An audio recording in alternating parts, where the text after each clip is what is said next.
right, now I'm going to show you how to put the detailing on your bouquet with the ribbon. There's several different ways.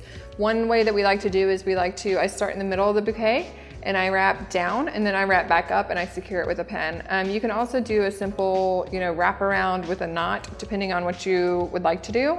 So I'm going to show you how to do the simple wrap around with a knot. So I usually measure out, like if you want little, trailing tails. So I measure out a good length, probably about 1.5 yards to 1.25 yards. And I use my ribbon scissors and I cut so that we make sure we have a good cut on that.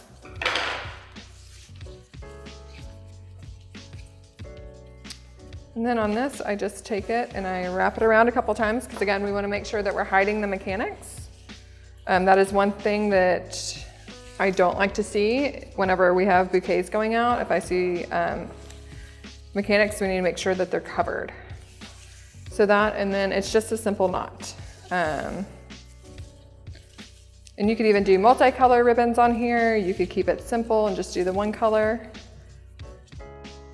So that one's easy peasy. And then if you would like to make sure that it's gonna stay in there, you can take one of these corsage pins and you just get in there and you don't wanna stick yourself, but you wanna make sure that you can get in there and go through the stems and into the middle of the bouquet.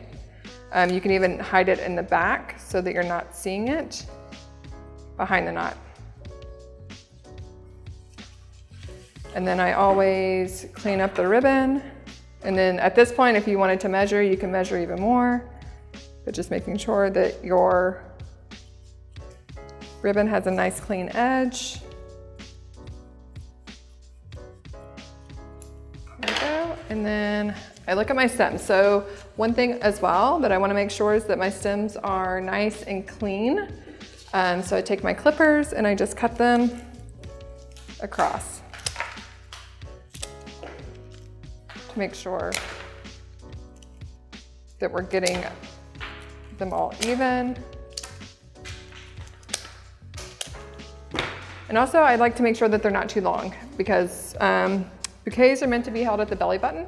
And so if you have a long stem, it's gonna push it up. So if we cut them shorter, you need to make sure that they're long enough to go in water, but not too long that they're hard to hold.